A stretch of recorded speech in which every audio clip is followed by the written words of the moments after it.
तुमच्याकडे मी येते मृणाल ढोलेजी या अनुषंगाने काय म्हणतो आपण काहीतरी बोलू इच्छितो तर मृणालजी?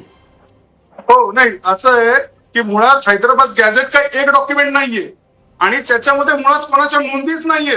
त्याच्यामध्ये फक्त किती समाज आहे, किती धर्म आहेत आणि त्याची किती लोकसंख्या आहे असं ते 1881चं गॅझेट दाखवतात. पण अतिशय स्मार्टली काव्यवासपणे ते 1921 आणि 1931चं गॅझेट हैदराबादचं. चंद्रकांतजी, हा एक मोठा आरोप आहे, हा पटतोय का तुम्हाला? त्याचं कारण असं आहे की 1921 आणि 31च्या सालामध्ये तुम्हाला एक मिनिट आता मला पूर्ण करून द्या. कमीत कमी तुम्ही मला सांगू शकता का? वेळेत तरी अतिक्रमण नका करू. मृणालजी, एक क्षण थांबा, तुमच्याकडे परत येते, त्यांचं उत्तर घेऊया. 100% आले ओबीसी मध्ये हेच धोका ओबीसींना. आणि राजू वाघमारे सर म्हणता ओबीसी अजिबात नाही. तुम्ही बोलताय ते चुकीचं बोलताय. कोणत्याही परिस्थितीत आम्ही ओबीसी मध्ये घुसत नाही किंवा ओबीसीचं आरक्षण आम्ही घेत नाहीत.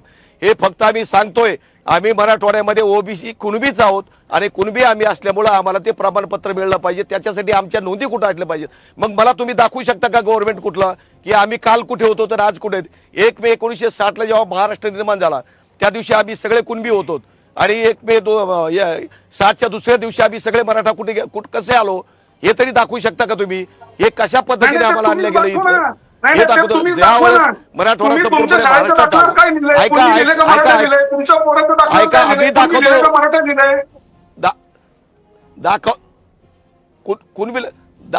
दाखवतो शांत बसा, दाखवतो तेच दाखवतो तुम्हाला. मला कारण तुम्ही ऐकून घ्यायचं, तुम्हाला वाद घालायचं कारण वादू नका. अरे समजून घ्या, ओ साहेब समजून घ्या, तुम्ही समजून घ्या. आम्ही आम्हाला काढायचे राजू वाघमारेजी, हेच चित्र आहे. हाच संघर्ष एका GR मुळे झालेला आहे आणि हाच संघर्ष चालू आहे, तुमच्या डोळ्यासमोर आहे. राजूजी, काय सांगाल याबद्दल? मी उत्तर देऊ का? लक्षात घ्या की हैदराबाद गॅझेटमध्ये मराठा हा उल्लेख कुठेही नाही. जर मराठा उल्लेख असता तर मग अशा पद्धतीचा युक्तिवाद यांनी केलेला लागू पडला असता. पण त्यावेळी मराठा हा शब्दच नाही, त्यांनी सगळ्या मराठ्यांना कुणबी समजलेला आहे.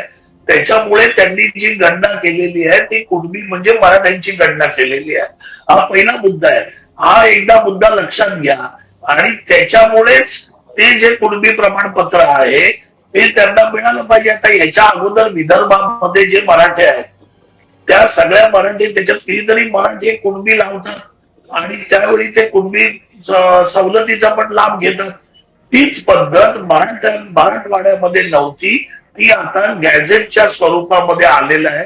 आणि त्या काळी काय प्रत्येकाचा राजूजी, विदर्भामध्ये आधीच कुणबी असा उल्लेख होता, परंतु आता हा सगळा हैदराबाद गॅझेट आणि सातारा गॅझेटचा संबंध आहे आणि यामुळे आता नक्की किती मोठं आव्हान निर्माण झालं सरकार समोर?